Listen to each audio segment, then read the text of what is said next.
Hello YouTubers, Manny here from Manny's How To Workshop, and it's a sad day here at Manny's tropical garden.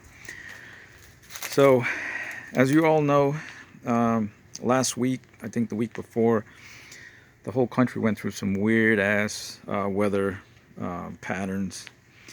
So much so that here in Florida we actually had cold at and below freezing temperatures. And for tropical plants, they do not like that at all. And what you're looking at right now is my little ice cream mango that had already flowered in the season. My previous video shows you when it was actually looking really nice. And this is the result of the frost.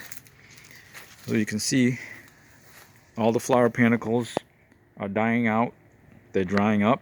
And you see the leaves are a light brownish color, light tannin color.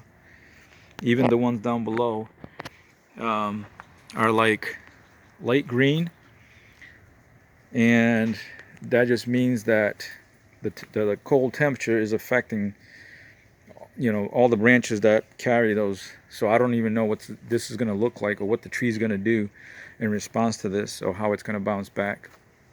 You can see the other ones right there, brown. The top of those other ones right there, all brown. Even my queen, I think she's faring better than the others, because on the bottom you see I still have a lot of green leaves right here, especially on the back part. I guess the back part, because it's closer to the house, is protected better from the freezing temperatures. But even her, she was affected. All the leaves on the top were affected, turning brown. So I think she's gonna bounce back. And she hadn't started flowering yet, but this one right here also, same thing on the top, all turning brown, but the bottom half still green for the most part right there. So, and then this one also, bottom half still green, and this one right here also still green right there. So these will probably be okay, but these two right here are too small, not old enough, I guess, to start flowering, because these were all from seed. They weren't grafted.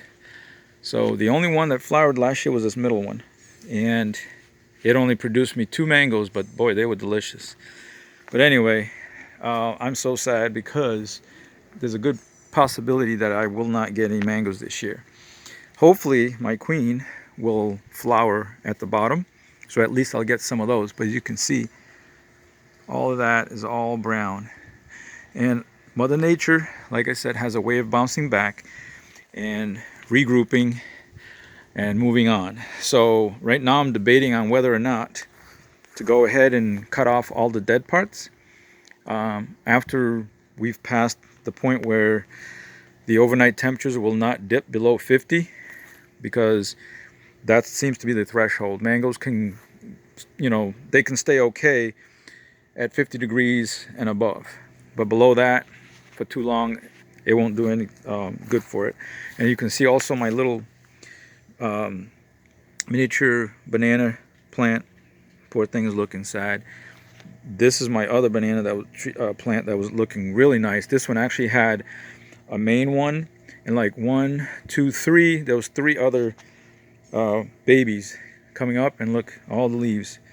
As you know, banana plants, probably 95% water, so of course that's going to affect it, right? And my pineapple plants, they seem to be doing better. Most of them, for the most part, withstood the cold temperatures really well.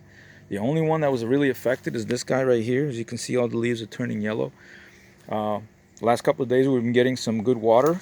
This avocado plant, for some reason, you know, it did well. It took the cold weather like a champ.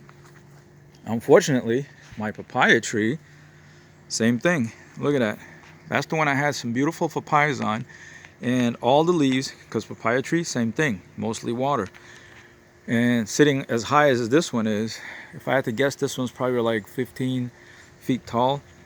But it still has fruit on it.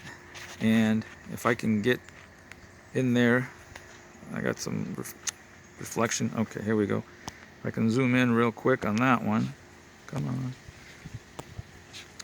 Seriously?